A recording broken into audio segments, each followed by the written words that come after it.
Assalamualaikum warahmatullahi wabarakatuh dan salam sejahtera kepada Puan Emelda binti Hashim selaku pensyarah bagi subjek PET 3013 Principles of Economics. Kami daripada grup 5 akan menerangkan sedikit berkaitan dengan kos lepas.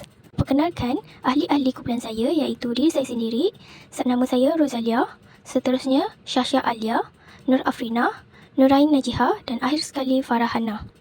Jadual menunjukkan maklumat pengeluaran sebuah firma. Untuk soalan A, berdasarkan jadual tersebut, hitung keluaran purata dan keluaran sud bagi setiap tingkat buruh, 3 markah. Formula bagi keluaran purata AP ialah jumlah keluaran bahagi dengan input berubah.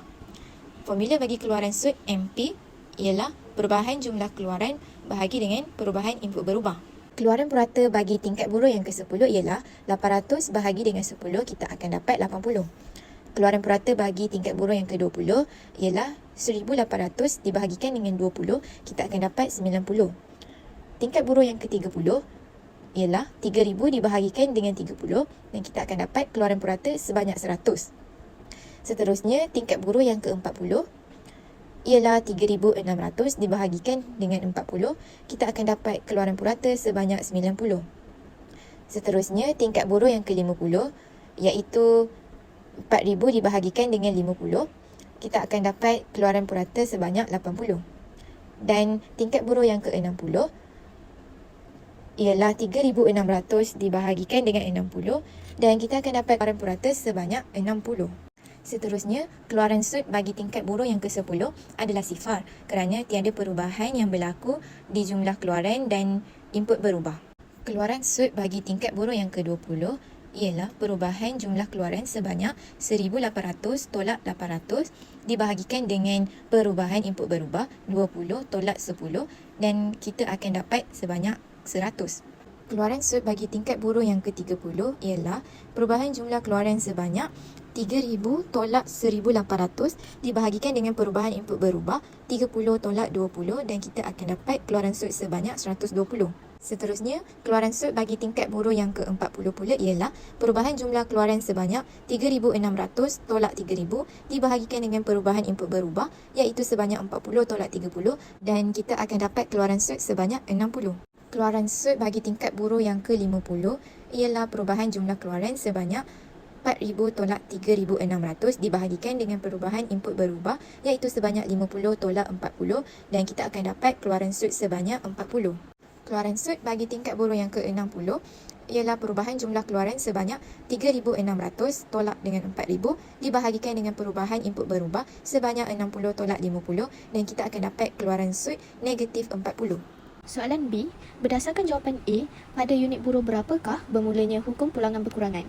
Jawapannya, buruh ke-10 kerana keluaran sud mencapai sifar. Soalan C, lakarkan keluk keluaran purata dan keluaran sud dalam rajah yang sama.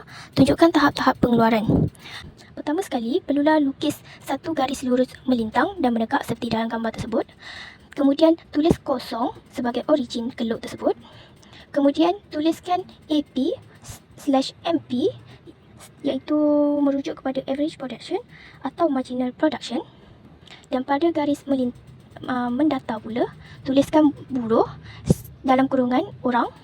Kemudian kita hendaklah melukis keluk AP dahulu. Keluk AP mestilah dilukis meningkat, kemudian sampai ke titik tertinggi, kemudian menurun. Kemudian tuliskan AP pada hujung keluk tersebut. Seterusnya kita lukis pula keluk MP.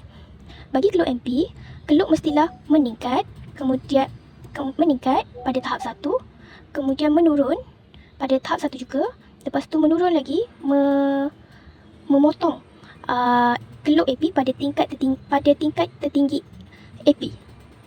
Kemudian lukiskan satu garis putus-putus untuk menunjukkan tahap 1, satu lagi garis putus-putus pada tahap 2 dan tuliskan tahap-tahap tersebut iaitu tahap 1, tahap 2 dan tahap 3.